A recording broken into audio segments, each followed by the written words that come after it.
retention rate for a membership? How about community engagement rates? Consumption rates on membership or course content? As a membership consultant, I get asked this all the time. And if you've ever asked these questions or compared your numbers to someone else's, this is for you.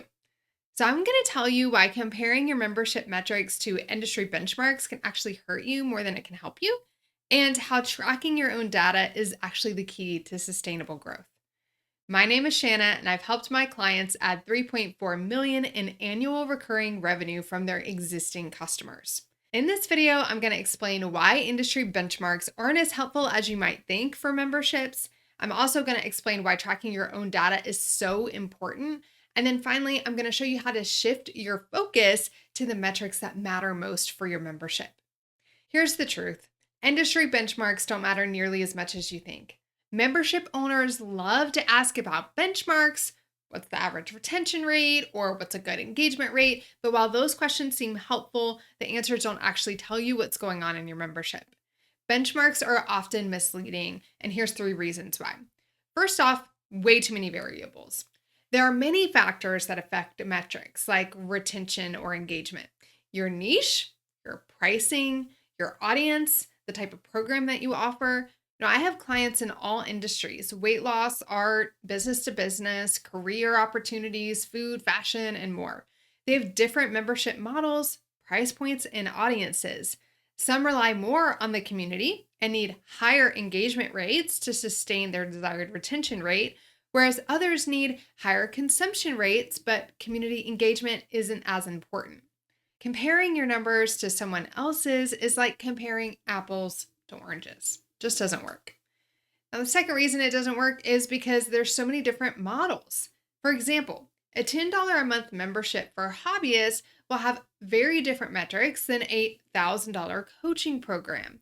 Churn is way more important for a $10 a month membership and way harder to keep high than it may be for a $1,000 coaching program, depending on the lifetime value, of course.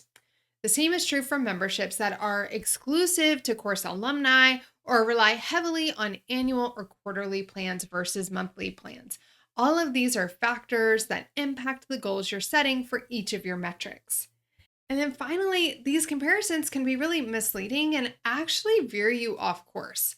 When you focus on benchmarks, you're chasing someone else's numbers, but those numbers don't factor in your unique goals. Sally may be doing $1,000,000 launches, but she works 50 plus hours a week to achieve that goal.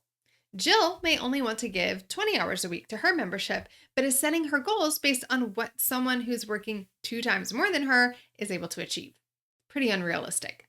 You need to track your own data and stop worrying about everyone else's numbers or hitting some arbitrary benchmark. Focusing on your own data will give you the clarity you need to build a thriving, sustainable membership. Let's talk about the value of tracking your own data. First off, you can measure progress.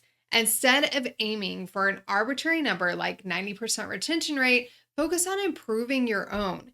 If your retention was 85% last quarter and now it's 88%, that's progress, and it's worth celebrating even if Sally's membership has a 95% retention rate. Secondly, tracking your own data allows you to spot trends and patterns. When you track your own metrics over time, you start to notice those trends. For example, are you losing members at a specific point in their journey in your membership? Is call participation higher on certain days of the week? Do you see natural drops in community engagement during holiday seasons? These insights and data history are much more valuable than a random benchmark. And then third, you can set meaningful goals. Your data actually helps you set realistic, meaningful goals that align with your business and your personal goals. Maybe you want to hit 5,000 members and you've maxed out your acquisition channels, so you really need to reduce churn by 5% next quarter. Maybe you want to shift from a coaching-heavy membership to a content-focused membership, so you need to improve your consumption rates. Those goals are far more actionable than trying to match some industry average. And then finally, you can understand your membership's unique rhythm. Every membership has its own dynamics. By focusing on your data, you'll uncover what's normal for your community and what needs attention. It will be easier for you and your team to spot issues like concerns in leading metrics like engagement that are likely to impact important lagging metrics like retention and lifetime value. So here's how to shift your focus. First, you need to start tracking the right numbers. I have a whole training on what numbers are important for membership owners to track when it comes to retention specifically. But to get started, you at least need to know your retention rate or churn and the lifetime value of every member. I've given you a free calculator in order to track that. Just go to memberltv.com and you can get a free retention rate and lifetime value calculator. Once you know what to track, you need to track it over time. The key isn't to snapshot of your data, it's watching how your numbers change weeks, months, and quarters at a time. Trends over time are what reveal the real story behind your metrics. In the beginning, the data won't mean much, but the longer you track it, the more meaningful and the more helpful it will become in your decision making. Imagine setting and forecasting your goals for the upcoming year, and you can actually look at all of your data over the last year to see what needs to happen in order to hit those goals. The other important shift when it comes to tracking your own data is asking the right questions. Instead of asking, is my retention rate good?